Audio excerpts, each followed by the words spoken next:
Alors aujourd'hui, j'ai une longue lecture à vous donner. C'est l'évangile de Jean, ça je reste dans l'évangile.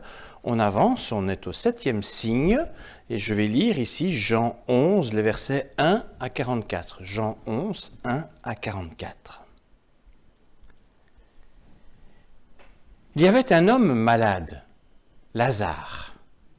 Il était de Béthanie, le village de Marie et sa sœur Marthe. Marie était celle qui répandit du parfum sur les pieds du Seigneur et qui les essuya avec les cheveux, et c'était son frère, Lazare, qui était malade. Les deux sœurs envoyèrent quelqu'un dire à Jésus, « Seigneur, celui que tu aimes est malade. » Lorsque Jésus apprit cette nouvelle, il dit, « La maladie de Lazare ne conduit pas à la mort. Elle servira la gloire de Dieu, afin que la gloire du Fils de Dieu soit manifestée par elle. » Jésus aimait Marthe et sa sœur, ainsi que Lazare. Or, quand il apprit que Lazare était malade, il resta encore 2 jours à l'endroit où il se trouvait. Puis il dit à ses disciples, « Retournons en Judée. » Les disciples répliquèrent, « Rabbi, très récemment, les autorités juives cherchaient à te tuer à coups de pierre, et tu veux retourner là-bas ?» Jésus leur dit, « Il y a 12 heures dans la journée, dans le jour, n'est-ce pas? Si quelqu'un marche pendant le jour, il ne trébuche pas, parce qu'il voit la lumière de ce monde. Mais si quelqu'un marche pendant la nuit, il trébuche, parce que la lumière n'est pas en lui. » Après avoir dit cela, Jésus ajouta, « Notre ami Lazare s'est endormi, mais je vais le réveiller. » Les disciples répondirent, « Seigneur, s'il s'est endormi, il guérira. » En fait, Jésus avait parlé de la mort de Lazare, mais les disciples pensaient qu'il parlait du sommeil ordinaire. Jésus leur dit alors clairement, « Lazare est mort. Je me réjouis pour vous de n'avoir pas été là-bas, Je me réjouis pour vous de n'avoir pas été là-bas, parce qu'ainsi vous croirez en moi. Nous allons auprès de lui. » Thomas, celui qu'on appelle le jumeau, dit aux autres disciples, « Allons-y, nous aussi, pour mourir avec notre maître. » Quand Jésus arriva, il apprit que Lazare était dans la tombe depuis 4 jours déjà. Béthanie était proche de Jérusalem, à environ 3 kilomètres, et beaucoup de Juifs étaient venus chez Marthe et Marie pour les consoler de la mort de leur frère. Quand Marthe apprit que Jésus arrivait, elle partit à sa rencontre, mais Marie resta assise à la maison. Marthe dit à Jésus, « Seigneur, si tu avais été là, mon frère ne serait pas mort. Mais je sais que maintenant encore, tout ce que tu demanderas à Dieu, Dieu te le donnera. » Jésus déclara, « Ton frère ressuscitera. » Marthe répondit, « Je sais qu'il ressuscitera lors de la résurrection des morts au dernier jour. » Jésus ajouta, « Moi, je suis la résurrection et la vie. Celui qui croit en moi vivra, même s'il meurt. Et celui qui vit et croit en moi ne mourra jamais. Crois-tu cela? » « Oui, Seigneur, déclara-t-elle, je crois que tu es le Christ, le Fils de Dieu, celui qui vient dans le monde. » Après avoir dit cela, Marthe s'en alla appeler sa sœur Marie et lui dit en privé, « Le maître est là et il te demande. » À ces mots, elle se leva immédiatement et alla au-devant de Jésus. Or Jésus n'était pas encore rentré dans le village, mais il se trouvait toujours à l'endroit où Marthe l'avait rencontré. Quand les Juifs qui étaient dans la maison avec Marie pour la consoler la virent se lever en hâte et sortir, ils la suivirent et ils pensaient qu'elle allait au tombeau pour y pleurer. Marie arriva là où se trouvait Jésus. Dès qu'elle le vit, elle se jeta à ses pieds et lui dit, « Seigneur, si tu avais été là, mon frère ne serait pas mort. » Quand Jésus la vit pleurer, elle et les Juifs qui étaient venus avec elle, il ressentit une forte colère et se troubla. Il leur demanda, « Où l'avez-vous mis ?» Ils lui répondirent, « Seigneur, viens et tu verras. » Jésus pleura. Les Juifs dirent alors, « Voyez comme il l'aimait. » Mais quelques-uns d'entre eux disaient, « Lui qui a ouvert les yeux de l'aveugle, ne pourrait-il pas empêcher Lazare de mourir ?» Alors Jésus, ressentant de nouveau une forte colère, se rend au tombeau. C'était une grotte dont l'entrée était fermée par une grosse pierre. « Enlevez la pierre, dit Jésus. » Marthe, la sœur du mort, répliqua, « Seigneur, il doit sentir mauvais, car il y a déjà 4 jours qu'il est ici. » Jésus lui répondit, « Ne t'ai-je pas dit que si tu crois, tu verras la gloire de Dieu ?» On enleva donc la pierre. Jésus leva les yeux vers le ciel et il dit, « Père, je te remercie de m'avoir écouté. Mais je sais que tu m'écoutes toujours, mais je parle pour cette foule qui m'entoure, afin qu'ils croient que tu m'as envoyé. » Après ces mots, il cria d'une voix très forte, « Lazare, sors de là !» Le mort sortit, les pieds et les mains attachés par des bandes et le visage enveloppé d'un linge. Et Jésus dit, « Déliez-le et laissez-le aller. » Jusqu'ici la lecture de l'Évangile pour aujourd'hui.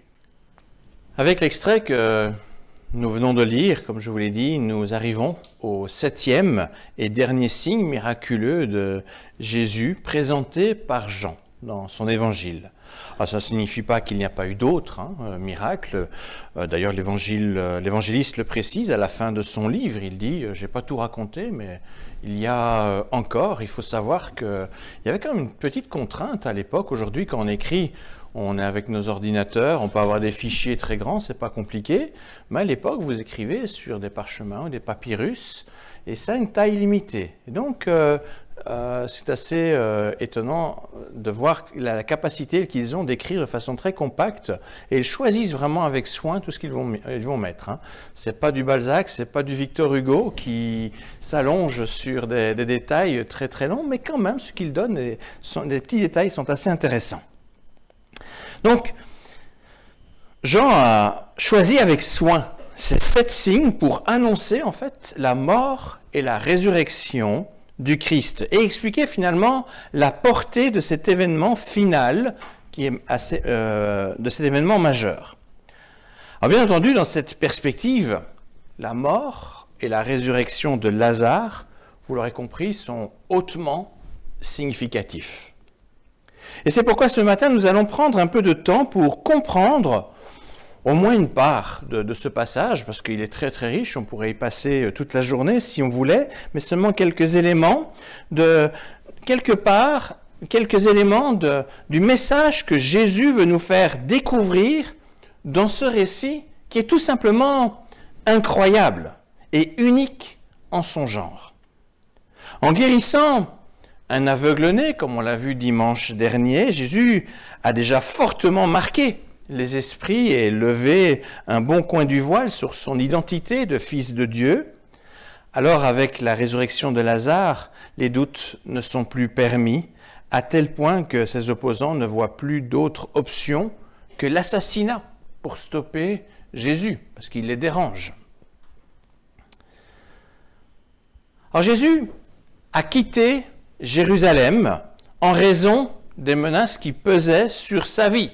Il était menacé pour se protéger, il était parti.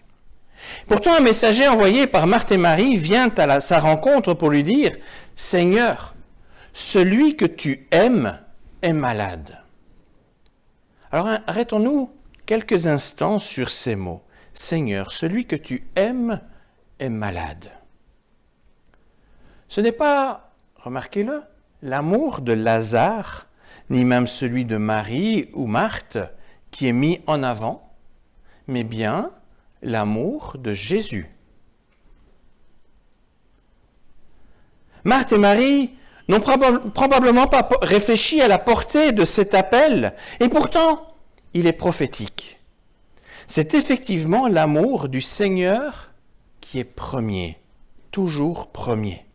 Avant que quiconque l'aime, lui aime déjà. Tout à l'heure, nous avons chanté dans le cantique « Bien avant que je ne sois tissé dans le ventre de ma mère, tu m'aimais ». Oui, Dieu nous aime déjà, avant même notre naissance. Et c'est parce que Jésus aime qu'il se met en route. Même si notre amour à nous est imparfait, l'amour de Dieu est parfait et suffisant pour qu'il vienne à notre rencontre. Et puis ces mots nous apprennent une deuxième chose. La maladie n'est pas l'expression du rejet de Dieu. Lazare est malade. Or, Jésus l'aime. N'est-ce pas un message apporté finalement à tous les malades? Jésus t'aime, quelle que soit ta situation. Il ne te rejette certainement pas. Au contraire, il veut venir à ta rencontre, même au cœur de ta maladie, au cœur de tes souffrances, car il t'aime et il te connaît. L'amour du Christ est tel qu'il est rempli de compassion pour tous ceux qui souffrent. Il a compassion des malades et des mourants. Il a aussi compassion pour l'entourage des malades et des mourants. Au verset 5, Jean nous dit que Jésus aime Marthe et Marie qui vivent des moments pénibles. C'est aussi vers elles qu'il vient. En Jean 11, 35, le plus petit verset de la Bible, nous lisons « Jésus pleure ». Cela démontre qu'il n'est pas insensible à nos peines. Il les ressent comme nous. Dans ce récit, Lazare est quelque part le représentant de toute l'humanité. Tous nous serons un jour à sa place face à la mort. Et parce que Jésus l'aime, Jésus pleure sur cette humanité qui vit ses peines et ses chagrins. Il n'est pas une peine, pas une souffrance que nous endurons, qu'il endure lui aussi à nos côtés. Même si à des moments de notre vie, nous sommes là à côté d'un cercueil, il est là, lui aussi à nos côtés. Et il pleure la séparation avec nous, parce qu'il aime le défunt et qu'il nous aime.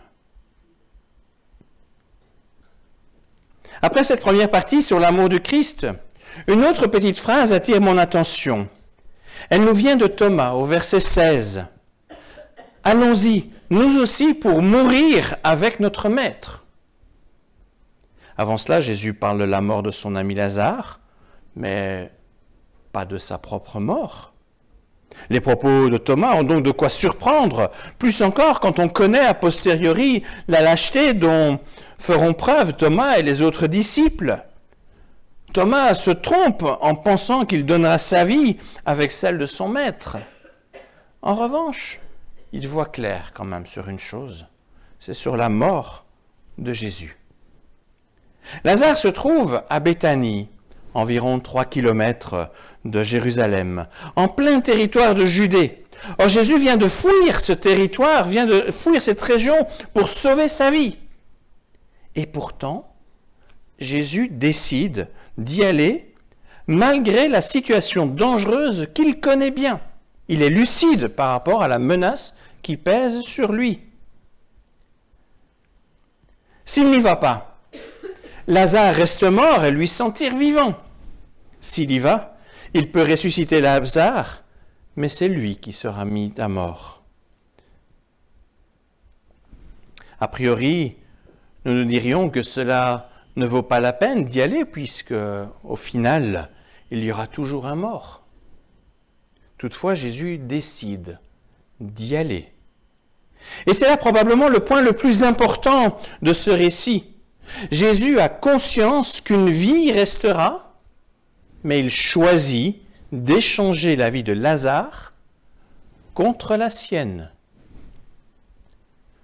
Quand le messager de Marthe et Marie arrive auprès de Jésus, le Seigneur comprend qu'il reçoit à ce moment-là un message de la part de son Père céleste pour lui dire « Mon fils, à présent le moment est venu d'y aller. » Cette prise de conscience explique aussi pourquoi Jésus attend 2 jours avant de se mettre en route. En réalité, même s'il était parti tout de suite, son ami Lazare serait déjà décédé depuis 2 jours, puisque quand il est arrivé, ça faisait 4 jours qu'il était décédé.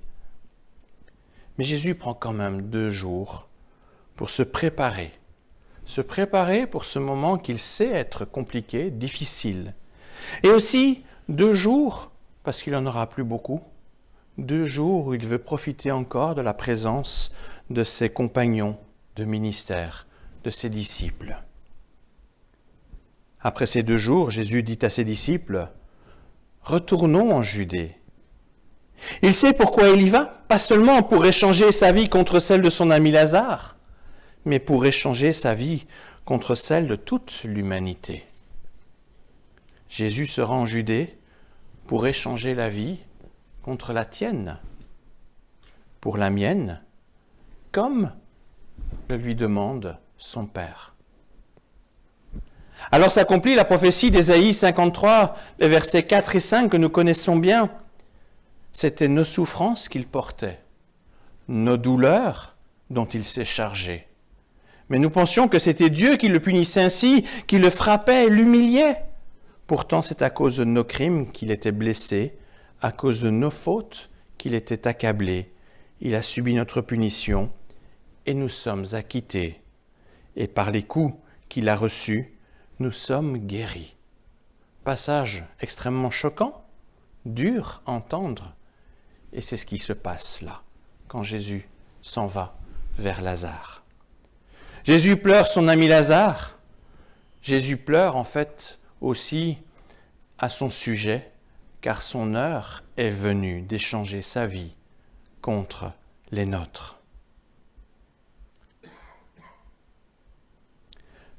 Pour une 3e et dernière partie, je vous propose à présent de reprendre une parole prononcée cette fois par Marthe et puis par Marie, comme s'ils s'étaient concertés, mais elles le disent à des moments différents. « Si tu avais été là, mon frère ne serait pas mort. » Il y a bien entendu dans la bouche de Marthe et Marie une forme de reproche.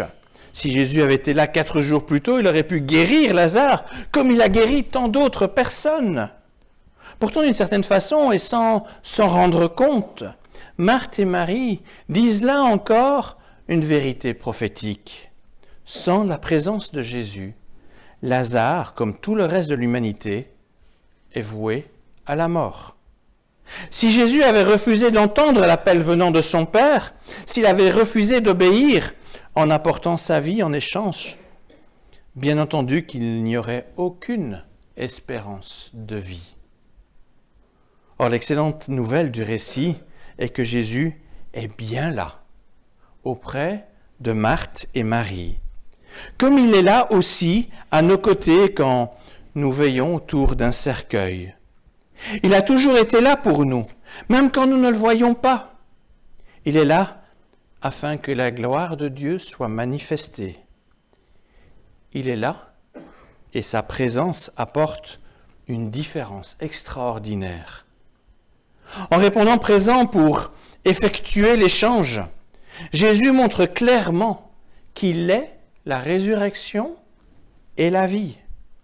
La résurrection et la vie sont intrinsèquement liées à sa personne, au don de sa personne, car son amour est sans limite.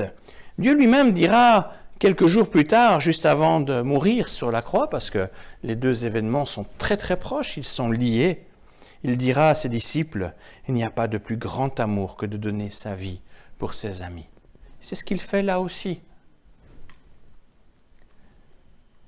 Après ce bref échange avec Marthe puis Marie, Jésus s'en va en face du tombeau de Lazare.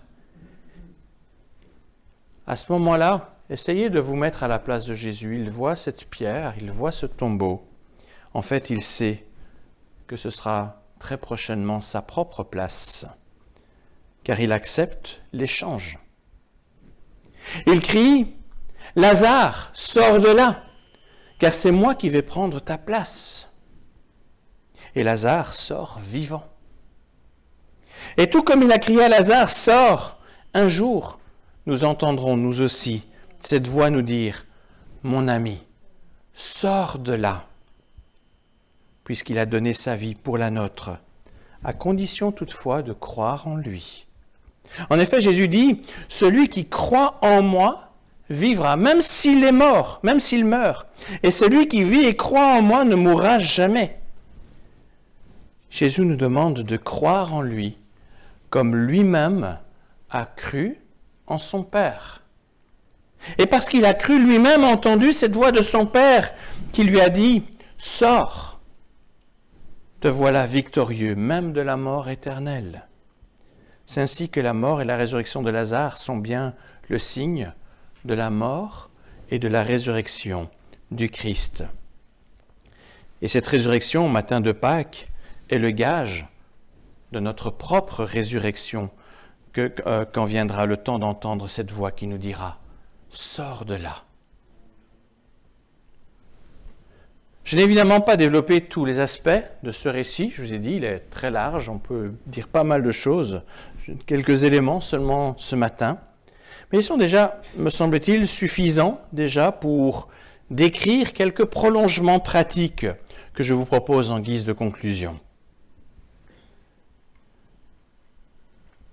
Premièrement, si nous restons uniquement dans le domaine du rationalisme, c'est une autre façon de dire « je ne peux croire que ce que je suis capable de comprendre ». C'est un autre terme. Hein.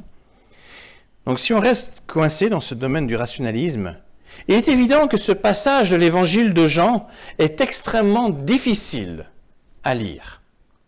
Il va bien au-delà de ce que nous pouvons comprendre, de ce que nous pouvons accepter avec nos connaissances. Parler de la résurrection est tout sauf une évidence. Par exemple, le grand philosophe Spinoza, qui était un des grands philosophes défenseurs du rationalisme au XVIIe siècle, a reconnu qu'il était obligé de mettre de côté son système de pensée rationaliste pour pouvoir croire à ce récit évangélique. Il avait beau être un grand rationaliste, il a dit, mais là, face à ça, ça ne tient pas ce que je dis. Tout ce à quoi je crois, si je veux saisir la profondeur de ce passage, je dois un peu laisser ça de côté. Et la question de Jésus à Marthe reste donc très cruciale. Les questions sont cruciales. Je suis la résurrection et la vie. Crois-tu cela? Celui qui croit en moi vivra quand même il serait mort. Crois-tu cela? Quiconque vit en moi et croit en moi ne mourra jamais. Crois-tu cela? Et c'est aussi à chacun de nous que Christ pose ces questions qui imposent la foi. La raison humaine seule, aussi brillante elle pourrait apparaître, aussi intelligente elle pourrait être, n'offrira jamais un chemin de salut, une véritable espérance au-delà de la mort. La raison, notre raison, ne peut pas offrir le salut. Nous avons besoin, à un moment donné, d'un pas de confiance, un pas de foi. C'est quelque part dire « Oui, Seigneur, j'accepte. Je ne comprends pas, mais je te fais confiance. » Cependant, cette foi, elle ne va pas toujours de soi, pas toujours simple, surtout quand nous sommes pris par la souffrance et par le deuil. La foi est un don de l'Esprit Saint à qui il est nécessaire de dire « Viens dans mon cœur, viens m'aider pour vivre, viens faire grandir cette foi pour que je ne vacille pas pendant ces moments où le doute peut me saisir. » Si nous manquons de foi face à ce message d'une grande espérance, nous pouvons prier Dieu qui nous l'offrira abondamment. Deuxièmement, il peut nous arriver que nous soyons en pleine tempête, comme Marthe et Marie à pleurer la séparation d'un mort. À certains moments, on peut avoir l'impression d'être entouré d'un monde sombre, entouré de la mort. On se voit seul, vivant, au milieu de la mort. Cependant, avec ce 7e signe donné par Jésus, il veut nous encourager à voir les choses autrement. Même si la mort et son cortège de souffrances sont au cœur du récit, ce qui entoure le croyant. Et c'est ça le message que Jésus veut nous faire passer. C'est la vie, la présence du Seigneur de vie qui est là. Et là, il y a un énorme espoir. Celle ou celui qui met sa foi en Christ, quand bien même il traverserait la sombre vallée de l'ombre de la mort, a à ses côtés un bon berger qui le conduit à la vie. Pas voir la mort autour de nous, mais plutôt nous voir comme nous, morts, mais la vie autour de nous, cette vie qui nous appelle. C'est là une promesse certaine que Jésus nous rappelle en ressuscitant Lazare pour le rendre à ses sœurs Marthe et Marie. Il est la vie qui nous entoure et qui nous donne la force même dans les pires épreuves. Et voici encore un troisième et dernier prolongement pratique. Jésus a accepté d'échanger sa vie contre la nôtre. Il nous offre un cadeau, il nous offre le cadeau de la vie maintenant et pour l'éternité. Mais qu'est-ce que nous faisons de ce cadeau? Que faisons-nous de cette vie si chèrement acquise? Voulons-nous vivre en ne voyant que la mort autour de nous, en restant dans la plainte continuelle, comme si Christ n'apportait jamais aucune consolation et espérance? Ou au contraire, voulons-nous la présence de Jésus à nos côtés afin de nous aider à traverser les épreuves, afin de toujours nous raccrocher à la vie? Si Jésus remplace le deuil par la joie, c'est pour quand... J'ai perdu ma feuille, moi.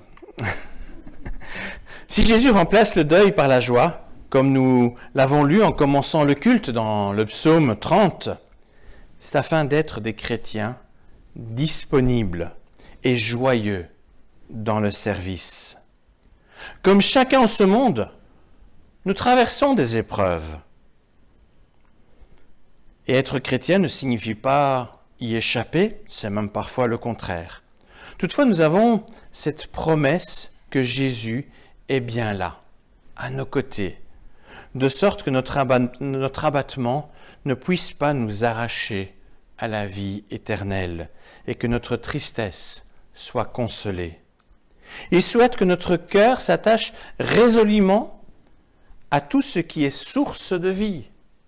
Il souhaite que notre cœur s'attache résolument au Dieu de la vie, afin que tous voient sa gloire en nous, même à travers les épreuves. Et pour cela, il faut que Christ vive en nous, qu'il soit vraiment notre Seigneur. Amen.